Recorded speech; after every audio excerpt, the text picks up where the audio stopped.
Hello, welcome back to my channel. I have another book review. I've actually read some books in the last 2 weeks. I'm shocked. Are you shocked? I'm shocked that there's this many. I am going to show you the 3 that I've read recently, and then I will get out the book that I have in my bag for work that I'm going to start, and we'll talk about that. But yeah, I'm super excited because this is a lot. If you're new, welcome. Make sure you subscribe. Definitely come back. As always, I appreciate all of you being here. And yeah, can we take a moment for the shock and awe? Because there's 3. I was able...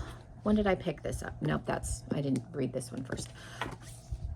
I'm trying to get a jump on spooky season.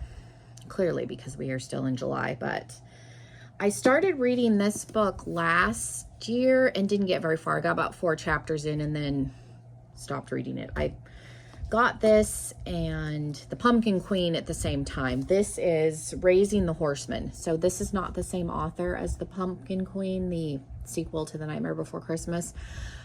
But this is the lady that does the Disney villain backstory books. This is her. So I thought, you know, last year this would be a good autumn Halloween book. Got about 4 chapters in and just wasn't into it for whatever reason. I feel like I have ADHD a little bit when it comes to books. I don't know what it is. But I decided to pick it up and I was like, okay, we're in July. I'm going to start now because I have a few other like Halloween type books.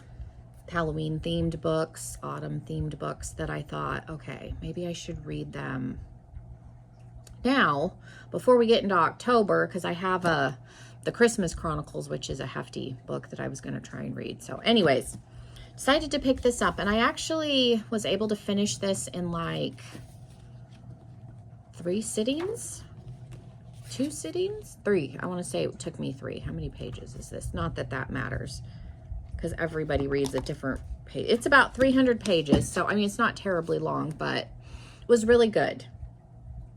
I will say that she is part of the LGBTQ plus community, so there is a same-sex relationship that takes place. So if that bothers you, the only reason I mention it is that's not everybody's cup of tea.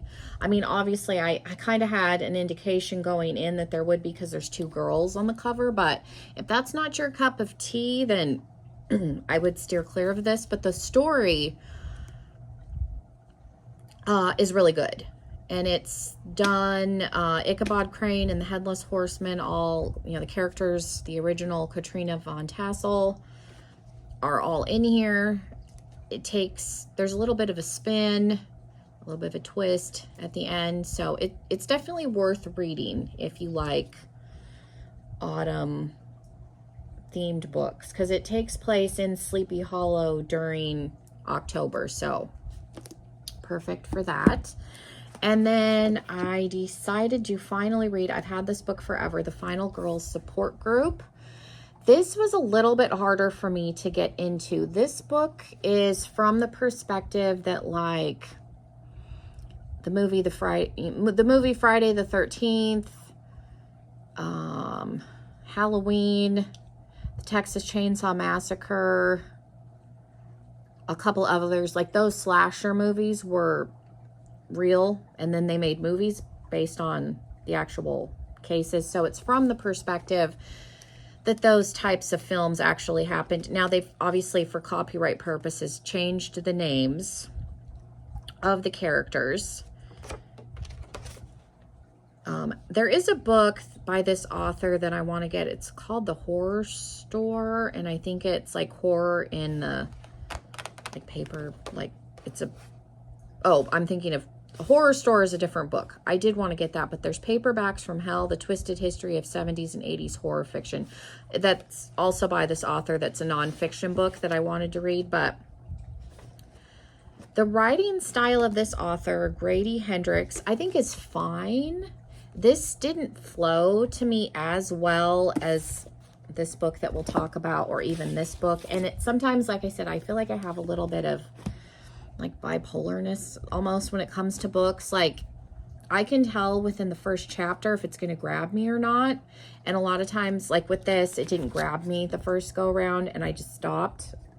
I had better luck with it. And also, my anxiety level, I think, plays a factor because it can be hard for me to focus on what I'm reading when my anxiety is high. So that may have been part of it. I do try and read when I'm at work, which can be stressful. I'm there by myself. Clients are coming in and out. It's a whole thing. But the best parts of this book were like the flashback sequences where they talk about the actual crimes, like the actual story behind Friday the 13th. And obviously, again, for copyright purposes, they call them something else. But when you're reading like the backstory of some of the girls in the support group, you can tell if you're a horror watcher or what films they're talking about. So I liked that part more than the actual like present day crime because there's, I don't even remember now. There's like 6 of them in the support group, 7 of them. And then somebody's going around picking them off. And this is like 15 years after all of, you know, their trauma happened. So it jumps around. And then there's actual, like, there will be like newspaper clippings on some of the people or their stories. And then there's like notes. There's a psychologist that is running, psychologist that's running the support group. So some of it will be case studies. And then like, here's a list of movies. Like they include Stab, which is supposed to be Scream, which the Stab movies were in the Scream franchise if you watch Scream. Summer Slaughter, Babysitter Murders, Deadly Dreams, Panhandle, Meat Cook, Sleigh Bells, which is Silent Night, Deadly Night, and then Gnome Coming, like just to name a few, and they talk about the films a little bit. But I liked the parts where they did the backstories more so than the actual present day like crimes that were being taking place. But I was able to get through it. How long did it take me to read this? And I feel like I didn't like read it intently. There was a few sections where, especially towards the end, where the, you know, the back and forth with the killer, I kind of skimmed through, would read a little bit, you know. So it was fine. I am not opposed to getting another book by this author, but like I said, and it may have just been the timing. Like I said, my anxiety plays a lot in how I'm able to get into a book, how fast I can read a book, all of those things. And then at the very end, we'll talk about the book that I'm going to read. And there's actually one more that I'm going to pull out because I want to read that too. And then this is the one that I finished yesterday when I was at work. So I actually was able to read this in 2 sittings. I started it at work last week and got about 45 pages in. And then I read the rest of it yesterday at work. I had about 6 clients. It's been slower in the summer here. So I read from 45... How many pages is this book?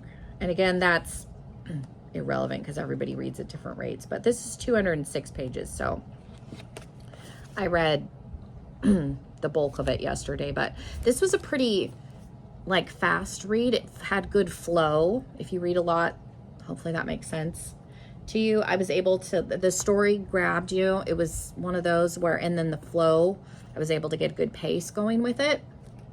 This takes place in the 80s, and it jumps back and forth between the main character and present day and him as a child. It takes place during the summer when he's 12. He has an uncle, his uncle's best friend, who's also an adult, and then he forms 2 friendships of some new kids that move into town, and they start the Saturday Night Ghost Club. Now, it's not as paranormal as the title alludes. There is some occult stuff that happens. There are some ghost stories, but there is a twist at the end, so it's not going to be what you think. However, it is a good story. So I would say who's this? Craig Davidson. Like I said, really good read, but go into it with an open mind. Don't go into it thinking it's going to be like hugely centered in the paranormal, because it wasn't. It's a coming of age story. We'll call it that. Very reminiscent if you liked the movie Stand By Me. I've heard it like Stranger Things kind of. I wouldn't go so far with that because, like I said, the paranormal element is not what you think it is. There's a twist at the end, but very, like I said, if you like the movie Stand By Me, I think you would like the story. And like I said, I was able to get a good pace going with this. So it was and it's only 200 pages, so it's a shorter book.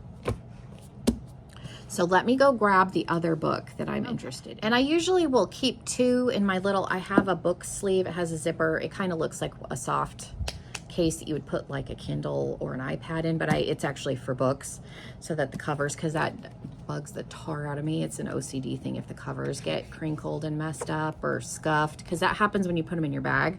So I have a zipper pouch that I keep my books in. Anyways, it's big enough for a hardback. So like books this size, I will take two.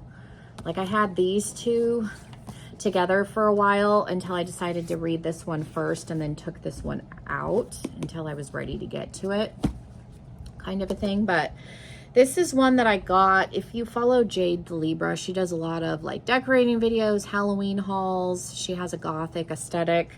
She used to do a book club more regularly. Her son is now 1. She had a baby, so obviously when the baby was there, she wasn't doing book club as much. But this is one that I got last year when I was following her book club. And then again, read like a chapter and never came back to it. I'm going to say from initial impression, I don't think this one is terribly well written, but that it could just have been I wasn't in a good headspace. So I wanted to try this again. This is Jeff DeGordick, The Witch of Halloween House. So I thought this would be a good autumn book. Let's see, there's an old house up on a hill in the woods that the kids call Halloween House. They accused the mysterious old woman who lived there of being a witch until the rumors got out of hand, and the panicked townspeople burned her house down with her in it one Halloween.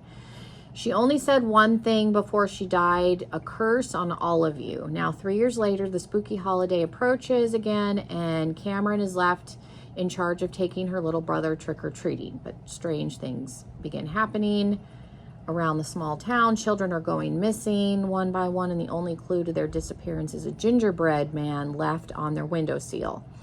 Now, Cameron has to protect her brother so that he doesn't become the next victim. And the townspeople start to descend into insanity, riddled with fear.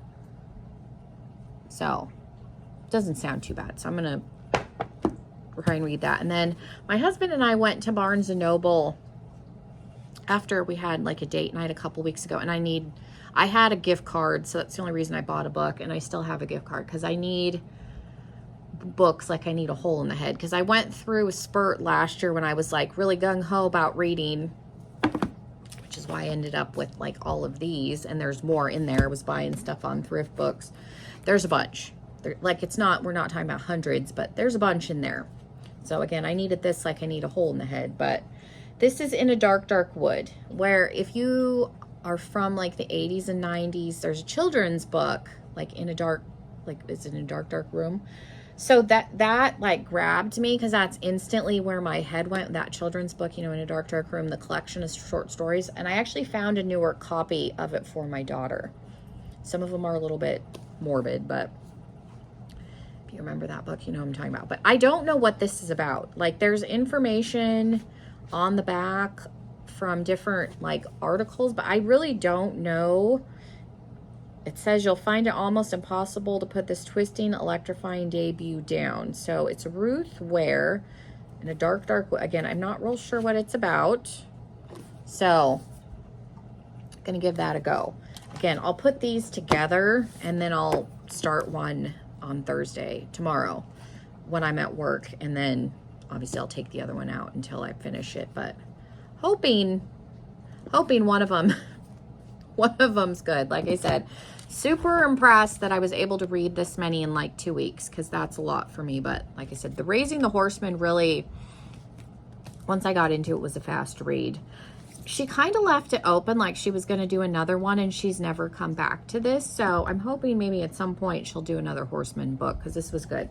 But yeah, thank you guys so much if I didn't mention, I'll go through them really quick again because I don't think I was super clear on titles or authors. I'm a little all over the place. I had too much coffee this morning, I think. So we have Raising the Horseman by Serena Valentino. I got this.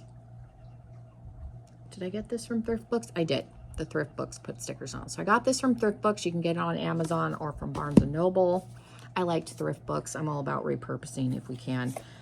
This was also Thrift Books, The Final Girl Support Group by Grady Hendrix.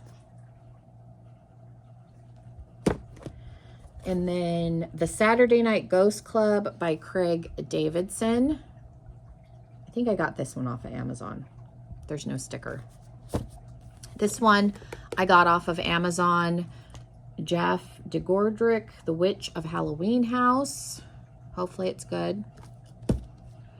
And then A Novel in a Dark, Dark Wood by Ruth Ware. I got this from Barnes & Noble, but it is available on Amazon. I will try and link these down below. If I forget, leave me a comment if you're interested in one particular and I don't link. I edit videos, upload them, set them to upload, and then intend to go back and do more in the comments, and I just forget. So if there's any of these that I don't link and you are interested in and you want me to put a link, just shoot me a comment. Thank you guys so much. Have a wonderful rest of your day, and hopefully I will see you in another video. Bye, everybody.